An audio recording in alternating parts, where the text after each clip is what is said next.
Bulletin के आगाज में आपको बताएं कि district and session court Islamabad ने चेयरमैन पीटीआई इमरान खान की 2 मुकदमात में मुस्तकिल जमानत मंजूर कर ली है। इमरान खान की जमानत 50,000 रुपए के मचलकों के एवज मंजूर की गई। मोहम्मद उवैस की रिपोर्ट। खातून जज को धमकी देने के केस में अदालत ने इमरान खान की जमानत 50,000 रुपए मुचलकों के एवज मंजूर कर ली। थाना कोसार में दर्ज इश्तियाल अंगेज तकारीर के मुकदमे में भी इमरान खान की मुस्तकिल जमानत मंजूर कर ली गई। चेयरमैन पीटीआई इमरान खान का कचहरी में सहाफियों से गैर रस्मी गुफ्तगू में कहना था, आजम सवाती पे जुल्म हुआ है, मुल्क को बनाना रिपब्लिक की तरफ ले जा रहे हैं, मैं बहुत खतरनाक हूँ। खातून जज को धमकी देने के केस में इमरान खान के वकला ने 50,000 रुपए के नकद जमानती मुचलके के अदालत में जमा करा दिए। मोहम्मद अवैस, न्यूज़, इस्लामाबाद। अब आपको बताएं कि मुल्क भर में बिजली के बड़े ब्रेकडाउन के बाद बहाली का अमल शुरू हो गया है। वज़ीर तवानाई खुर्रम दस्तगीर कहते हैं कि शुमाली हिस्सों में बिजली मुकम्मल तौर पर बहाल हो गई है, जनूबी हिस्सों में बहाली का अमल जारी है। तर्जुमान के इलेक्ट्रिक के मुताबिक कराची के बेशतर हिस्सों में बिजली बहाल हो गई है। बिजली का ब्रेकडाउन क्यों हुआ, पूरे मामले की इंक्वायरी होगी। वज़ीर तवानाई खुर्रम दस्तगीर ने ऐलान कर दिया, कहा मुल्क की 2 अहम लाइनों का बैक वक्त खराब होना हैरान कुन है। इस्लामाबाद में प्रेस कॉन्फ्रेंस करते हुए खुर्रम दस्तगीर का कहना था कि जहां ट्रिपिंग हुई वहां बहाली की भरपूर कोशिश कर रहे हैं। मुल्तान और फैसलाबाद में भी बिजली मुकम्मल बहाल हो चुकी, जनूबी इलाकों में बहाली की कोशिशें जारी हैं। मुल्तान पूरी तरह रिस्टोर्ड है, मैपको में जो फर्क आया था। फैसलाबाद अल्हम्दुलिल्लाह पूरी तरह रिस्टोर्ड है, उसमें अब कोई रुकावट नहीं है। जो हैदराबाद है वो उसमें अभी तक इशू है, लेकिन सखर इलेक्ट्रिक पावर कंपनी को हमने जुजवी तौर पर दादू तक बहाल कर दिया है। उधर कराची में भी बिजली की फराहमी शुरू कर दी गई है। तर्जुमान के इलेक्ट्रिक ने दावा किया है कि बिजली की मुकम्मल बहाली 5 घंटे या उससे कम वक्त में हो सकती है। आज सुबह नेशनल ग्रिड बंद होने के बायस मुल्क के बेशतर इलाकों में बिजली बंद हो गई। सिंध, बलूचिस्तान और पंजाब के मुतअद्दिद अजला कई घंटे तक बिजली से महरूम रहे। पावर डिवीजन का कहना है कि मुल्क के जनूबी ट्रांसमिशन सिस्टम में हादसाती खराबी हुई है। मुल्क में तवील अंधेरे पहली मर्तबा नहीं हुए। माजी में भी इंक्वायरी रिपोर्ट्स दबा दी गई या छोटे अफसरान को फंसाकर मामला गोल कर दिया गया।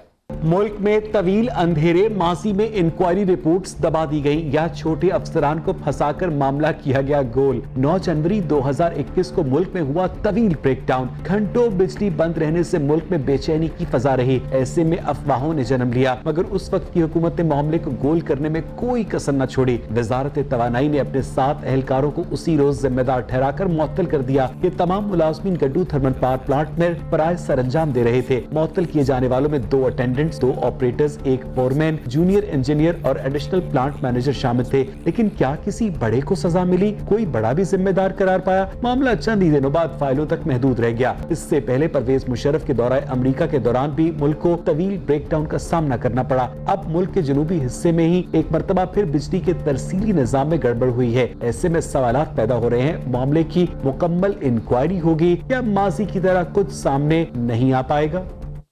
ये बिजली की तरसील का बोसीदा निजाम है या फिर हुक्काम और अमले की गफलत है? मुल्क को घंटों एक और बिजली के तवील ब्रेकडाउन का सामना करना पड़ा। कराची, कश्मीर, जैकबाबाद, हैदराबाद समेत सिंध के कई शहर तारीकी में डूबे रहे।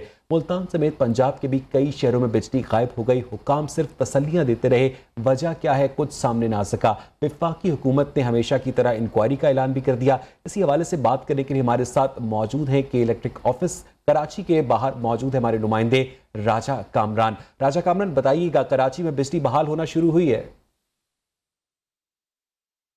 देखिए, कराची में बिजली की बहाली का अमल शुरू हो गया है। असल में हुआ ये है कि जो आज सुबह तकरीबन 9 सवा 9 बजे के टाइम जो है, जो जामशोरों पर हमारे 500 केवी की हैवी लाइंस थी, अल्ट्रा हाई टेंशन लाइंस थी, वो अचानक से ज़मीन बोझ हो गई हैं। उनके ज़मीन बोझ होने से जो गुद्दू थर्मल पावर प्लांट था, सबसे पहले वो ट्रिप किया है। तकरीबन 832 मेगावाट जो बिजली निकली है सिस्टम से। तो उसके बाद एक सिलसिला शुरू हुआ है पावर प्लांट्स के ट्रिप होने का, जो कौमी ग्रिड पर मौजूद थे, और तकरीबन 8000 मेगावाट का शॉर्टफॉल पैदा हुआ पूरे मुल्क में, जिससे मुल्क में बिजली बंद हो गई, जिसको बतदरीज बहाल कर दिया गया है।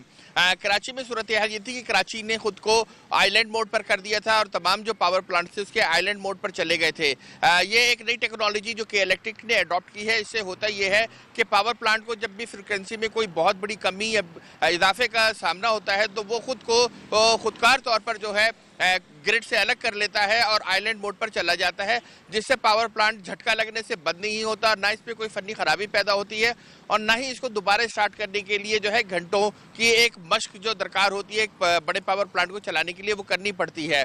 तो ये टेक्नोलॉजी की वजह से जो है कराची की जो पावर सप्लाई है वो बच गई थी, मगर चूंकि नेशनल ग्रिड में पावर सप्लाई बंद हो गई थी तो इस वजह से कि इलेक्ट्रिक ने अपने सिस्टम को बंद करके और अपनी राजा कामरान, आप हमारे साथ ही रहिएगा। बिजली के बार बार मुल्क में ब्रेकडाउन होते हैं, इसी हवाले से बात करने के लिए हमारे साथ इस वक्त फोन लाइन पर मौजूद हैं साबिक CEO लेस्को मोहतरम मुजाहिद परवेज चट्टा साहब। मुजाहिद साहब, बहुत बहुत शुक्रिया आपके वक्त के लिए। ये बताइएगा कि नेशनल ग्रिड साल में 1-2 दफा ऐसे वाकयात तवातुर से हो रहे हैं, हमेशा इंक्वायरी तश्कील दे दी जाती है, छोटे अफसरान को वक्ती तौर पर मुअत्तल कर दिया जाता है। पाकिस्तान का जो डिस्ट्रीब्यूशन सिस्टम है उसका असल क्रॉनिक प्रॉब्लम है क्या मुजाहिद साहब?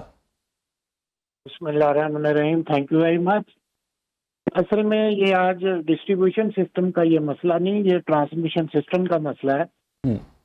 तो अगर आपको याद हो तो अभी तक जो मौक़िफ़ सामने आया है NTDC का या दूसरी तरफ से, वो यही आया है कि आज फिर गुद्दू के कुछ यूनिट जो हैं वो ऑफ हो गए। उसकी वजह से जब यकदम फॉल इन जनरेशन आया तो उससे बाकी सिस्टम भी इनका ट्रांसमिशन का ट्रिप हुआ और अब टू 6000 मेगावाट तक शॉर्टफॉल हो गया।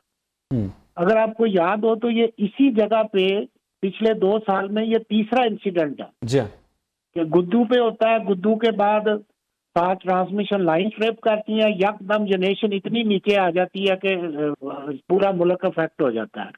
उस वक्त भी एक पैरेलल, आपको याद होगा, डिबेट ये भी चली थी कि ठीक है गुद्दू पे फॉल्ट आ गया, लेकिन NTDC का प्रोटेक्शन सिस्टम क्या कर रहा था? अगर फॉल्ट आ गया तो उसने फौरी तौर पे बाकी एरिया को आइसोलेट करके इसको मजीद स्प्रेड होने से क्यों नहीं रोका? उस वक्त ये भी एक क्वेश्चन था। सिर्फ ये कह देना कि गुद्दू पे फॉल्ट आ गया, उस प्रोटेक्शन किधर थी? तो ये मेरी नज़र में, देखें, फॉल्ट सिस्टम पे आ जाता है कोई बात नहीं, लेकिन मेरी नज़र में जो पॉइंट ऑफ कंसर्न वो ये है कि सिर्फ किसी एक इलाके में ये पिछले 2 साल में, 2.5 साल में तीसरा इंसिडेंट है। तो फॉल्ट का मतलब तो ये होता है कि आ जाए तो आप उसको स्टडी करें और इंश्योर करें कि भी ये आइंदा रिपीट नहीं होना चाहिए। अगर मैं आपकी बातों को सही समझ पाया हूं मुजाहिद परवेज चट्टा साहब, तो बेसिकली ये national transmission and dispatch company जो NTDC है, ये उसकी जिम्मेदारी बनती है कि वो अपने सिस्टम्स को इस तरह से अपग्रेड करे कि अगर किसी एक पॉइंट के ऊपर फॉल्ट आता है तो वो बकिया मकामात पर स्प्रेड ना करे। चट्टा साहब, और गुद्दू की मैनेजमेंट को भी पूछना चाहिए कि भी ये तीसरा इंसिडेंट आपके पावर हाउस पे क्यों है? मुल्क में और कितने पावर हाउस हैं, वहां पे इस तरह के इंसिडेंट क्यों नहीं हो रहे? ये गुद्दू पे क्यों हो रहा है हर साल? तो ये मतलब डबल है, ये मेंटेनेंस, लैक ऑफ मेंटेनेंस भी है, लैक ऑफ कोऑर्डिनेशन भी है और मैनेजमेंट का भी इसमें हाथ है। अच्छा मुजाहिद परवेज चट्टा साहब, आपने तरक्की याफ्ता ममालिक के भी जो ट्रांसमिशन सिस्टम्स देखे होंगे, हाँ, पाकिस्तान का जो ट्रांसमिशन सिस्टम है वो एक तरक्की याफ्ता मुल्क के ट्रांसमिशन सिस्टम से कितने साल पीछे है, अगर आप एक असेसमेंट दें तो? देखिए, हम उनसे बहुत पीछे हैं। उसकी वजह सिर्फ ये है कि हमारे यहाँ रिसोर्सेज की कमी है। सिस्टम को अपडेट करने के लिए, अपग्रेड करने के लिए फंड्स चाहिए, वो क्वांटम ऑफ फंड्स नहीं है। और दूसरी, हमारे मुल्क में एक रिएक्टिव अप्रोच है। एज ए नेशन हम रिएक्टिव हैं कि हम, एक सिस्टम होता था वापडा में, आस्ता आस्ता वो चीजें खत्म होगी। मैं उस डिबेट में नहीं पढ़ना चाहता। हमने वापडा को डिसइंटीग्रेट कर दिया, आइसोलेशन कर दी। पहले ये होता था कि 5 से 10 साल पहले चीजों को फोर्स ही किया जाता था कि भाई फला इलाके में 5 साल बाद क्या डिमांड होगी, क्या ग्रोथ होगी, उसी हिसाब से चीजों को अपडेट किया जाता था। अब वो कोऑर्डिनेशन नाम की चीज कहीं नजर नहीं आती, जिसकी वजह से सिस्टम डिटीरियोरेट तो है ही, उधर भी मैं आता हूं, लेकिन हमारा सिस्टम टाइम पे अपग्रेड भी नहीं होता। और डिटीरियोरेट इसलिए है कि हर इक्विपमेंट की एक डिजाइन लाइफ होती है कि ये चीज इतनी देर के बाद रिप्लेस हो जानी चाहिए, बेशक वो काम कर रही हो। हमारे तो ये माशाल्लाह कंसेप्ट है कि वो जब खुद खराब हो के बंद हो जाए फिर बदलनी है हमने। हम उनसे बहुत पीछे हैं, यानी हमें एक प्रोएक्टिव अप्रोच अपनाने की जरूरत है। बहुत बहुत शुक्रिया मुजाहिद परवेज चट्टा साहब हमारे साथ मौजूद थे। कराची से हमारे कॉरेस्पॉन्डेंट राजा कामरान भी मौजूद थे और यहाँ पर वक्त हुआ एक ब्रेक का। आपको अपडेट कर रहे थे कि विमेंस एशिया कप में पाकिस्तान टीम को शिकस्त हो गई है। अब आपको बताएं कि all government employees grand alliance के मुतालबात के हक में एहतजाज पार्लियामेंट हाउस के सामने जारी है। मुलाजमीन से मुज़ाकरात के 2 दौर नाकाम हुए हैं। मुलाजमीन का कहना है कि जब तक मुतालबात मंजूर नहीं होते धरना जारी रहेगा। इसी हवाले से जानेंगे वहां पर मौजूद अपने नुमाइंदे शिराज अहमद शिराजी से। शिराज, बताइएगा, 2 दौर नाकाम हो चुके हैं, तीसरा दौर, उसके बारे में क्या खबर है? देखिए वैस, इस वक्त भी जो सरकारी मुलाजिमीन है वो पार्लियामेंट हाउस के बाहर धरना दिए हुए हैं और यहाँ पर इनका धरना जो है वो जारी है। लम्हा ब लम्हा यहाँ से हुकूमत के खिलाफ नारेबाजी भी की जा रही है और उनका ये कहना है कि जब तक हमारे मुतालबात नहीं मंजूर करवाए जाते हम यहाँ पर बैठे रहेंगे। तीसरे दौर के लिए जो इनके चीफ कोऑर्डिनेटर है रहमान बाजवा, उनके मुज़ाकरात जो है वो इस वक्त वज़ारत दाखिला में इंटीरियर मिनिस्टर ऑफ स्टेट के साथ जो है वो जारी है और उनका यही कहना था कि जब तक मैं बाहर ना हो तो तमाम जो मुलाजिमीन है वो यहाँ पर बैठे रहेंगे। पहला दौर नाकाम रहा था असिस्टेंट कमिश्नर अनिल सेठ के साथ, दूसरा दौर जो है वो डीआईजी ऑपरेशन के साथ जो है वो नाकाम रहा था। तीसरा दौर मुज़ाकरात का इस वक्त जारी है। सुबह से यहाँ पर इनका एहतजाजी मुज़ाहरा जारी था। पहले सेक्रेटेरिएट के क्यू ब्लॉक में थे, उसके बाद यहाँ पर पहुंचे। चूंकि इस्लामाबाद में दफ़ा 44 नाफिज है तो यहाँ पर पुलिस की भी भारी नफरी मौजूद है। 3 जगहों पर इनको रास्ते में पार्लियामेंट आने से रोक भी दिया गया था, लेकिन तमाम तो रुकावटें अबूर करके यहाँ पर पहुंच चुके हैं। इन मुलाजिमीन में ATV के मुलाजिमीन है, CDA के मुलाजिमीन है, पाकिस्तान रेलवे के मुलाजिमीन है, रेडियो पाकिस्तान के मुलाजिमीन है, तमाम तर सरकारी जो महकमे हैं इनके मुलाजिमीन इसमें शामिल है। और इनका ये कहना है कि हमसे जो है इससे पहले भी वादे किए गए लेकिन हमारे मुतालबात जो है मंजूर नहीं करवाए गए और आज हम यहाँ पर अपने मुतालबात मनवाए बगैर यहाँ से नहीं जाएंगे। इस वक्त भी यहाँ पर बड़ी तादाद में मुलाजिमीन बैठे हुए हैं और इनका धरना जो है वो जारी है। बहुत शुक्रिया शिराज अहमद शिराजी आपका। Welcome back. आपको बताएं कि खैबर पख्तूनख्वा हुकूमत के तर्जुमान बैरिस्टर मोहम्मद अली सैफ का कहना है कि मरियम सफदर का फौरी तौर पर मुल्क से भागना हकीकी आज़ादी मार्च के खौफ का नतीजा है। इम्पोर्टेड हुकूमत और NRO याफ्ता हुक्मरान शदीद खौफ का शिकार हैं। राना सनाउल्लाह को इमरान फोबिया हो गया है, उन्हें रात को डरावने ख्वाब आते हैं।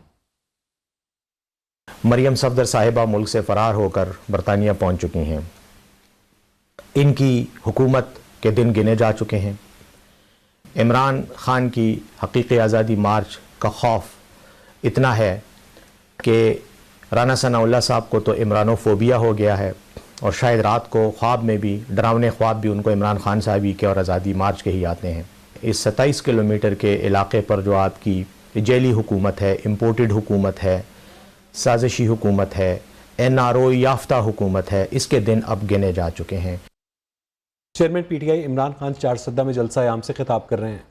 मुजरिमों की हुकूमत जब से ये आई है या दहशतगर्दी बढ़नी शुरू हो गई है। स्वात के अंदर देखो क्या हो रहा है। और ये चोर, इनका सिर्फ काम ये है, हर रोज इमरान खान को अदालत जाना पड़ता है जमानत लेने के लिए। फिक्र ना करो, इमरान खान इससे डरता नहीं है, जाएगा अदालत पे। लेकिन बजाय जो इनकी जिम्मेदारी थी कि बॉर्डरों से ये जो दहशतगर्द आ रहे हैं, ये हुकूमत की जिम्मेदारी थी, फेडरल गवर्नमेंट की थी। बजाय वो काम करने के अपने चोरी माफ करवा रहे हैं, करप्शन कर रहे हैं, मुखालफ। पाकिस्तान तहरीक इंसाफ के चेयरमैन इमरान खान चारसद्दा में जलसा आम से खिताब कर रहे हैं। उनका ये कहना था कि उन्हें रोज़ अदालतों में जाना पड़ता है लेकिन वो इससे घबराते नहीं हैं। वो रोज़ अदालतों में जाएंगे और अपनी जमानत करवाएंगे। उनका ये भी कहना था कि जो लोग चोरी करते हैं उनके खिलाफ कानून हरकत पे नहीं आता। चारसद्दा में चेयरमैन पाकिस्तान तहरीक इंसाफ इमरान खान जलसा आम से खिताब कर रहे हैं। इस जलसे से खिताब करते उनका ये कहना था कि वो करप्शन के खिलाफ हैं। इतवार को इलेक्शंस आपने सबने एक एक बच्चों ने भी अपनी जिम्मेदारी समझनी है। जो वोट नहीं भी डाल सकता वो उसके ऊपर मैं लाजिम कर रहा हूं कि मां बाप को कहेंगे वोट डालें आके। इंशाल्लाह इलेक्शन के बाद आऊंगा और जब मेलू को आप हरा देंगे आपका शुक्रिया अदा करूंगा पाकिस्तान से।